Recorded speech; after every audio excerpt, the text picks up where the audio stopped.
जब सरकारें संकट में होती हैं, तब महाराजा विश्वेंद्र सिंह याद आते हैं। सरकारें जब आंदोलन को खत्म करवाने में फेल हो जाती हैं, तब महाराजा विश्वेंद्र सिंह को यह जिम्मेदारी दी जाती है। आखिर ऐसा क्या है कि सरकारों को संकट के वक्त महाराजा विश्वेंद्र सिंह ही याद आते हैं? राजस्थान की राजनीति में सबसे दमदार और दबंग नेता महाराजा विश्वेंद्र सिंह है।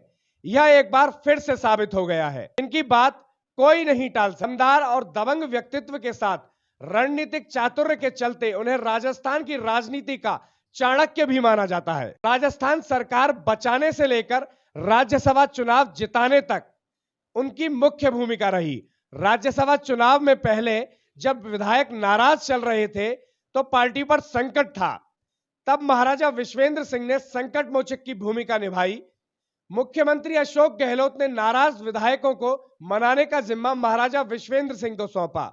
महाराजा विश्वेंद्र सिंह इस जिम्मेदारी पर खरे उतरे। कांग्रेस को राज्यसभा की 3 सीटों पर जीत सुनिश्चित की। अब जब माली, सैनी, कुशवाहा समाज के लोग आरक्षण की मांग को लेकर आंदोलन कर रहे हैं, तब भी महाराजा विश्वेंद्र सिंह संकट मोचक की भूमिका में सामने आए। 4 दिनों से राष्ट्रीय राजमार्ग पर बैठकर आंदोलन कर रहे सैनी, कुशवाहा, माली, मौर्य, शाक्य समाज के लोगों को मनाने में सफल रहे। उन्हें यह समझाने में सफल रहे कि उनकी मांगें मुख्यमंत्री तक पहुंचाई जाएंगी और उनको पूरा भी करवाया जाएगा। अपनी बात पर अटल रहने वाले पर्यटन मंत्री विश्वेंद्र सिंह के आश्वासन पर तुरंत समाज के लोग आंदोलन खत्म करने को तैयार हो गए। राजनीतिक दिग्गजों से लेकर प्रशासन से जुड़े अफसरों ने यह नहीं सोचा होगा कि महाराजा विश्वेंद्र सिंह के एक आश्वासन से समाज के लोग आंदोलन खत्म करने को तैयार हो जाएंगे।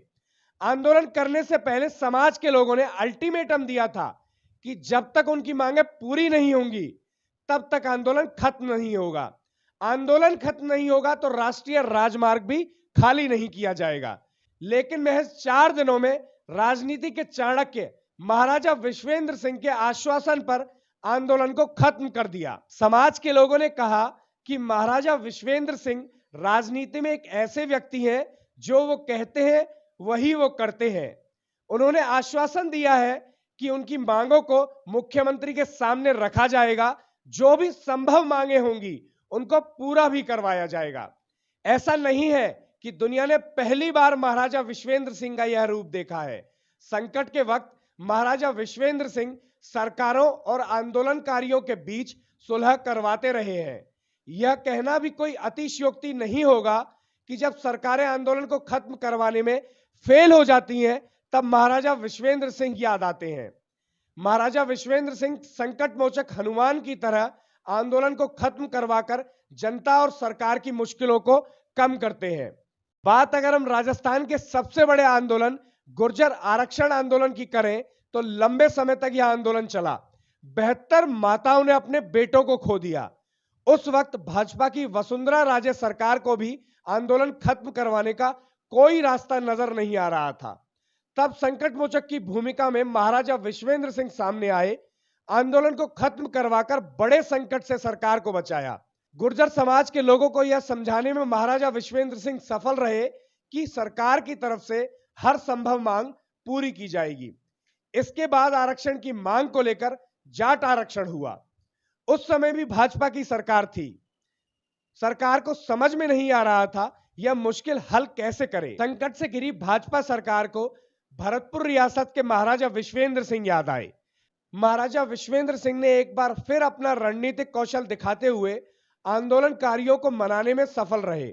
सरकार को राहत मिली, जाट समाज को राहत मिली और दोनों के बीच फंसी आम जनता को भी महाराजा विश्वेंद्र सिंह ने राहत की सांस दिलाई। महाराजा विश्वेंद्र सिंह के रणनीतिक कौशल की परीक्षा 2012 में भी हुई, जब गोपालगढ़ कांड हुआ। सांप्रदायिक दंगे भड़कने लगे। जब सरकार दोनों धर्मों के लोगों को समझा नहीं पा रही थी और सांप्रदायिक दंगे बड़े स्तर पर भड़कने की आशंका थी, तब भी सरकार को महाराजा विश्वेंद्र सिंह में उम्मीद नजर आई। राजस्थान सरकार के पर्यटन मंत्री महाराजा विश्वेंद्र सिंह उस वक्त भी पूरे राज्य की उम्मीदों पर खरे होते।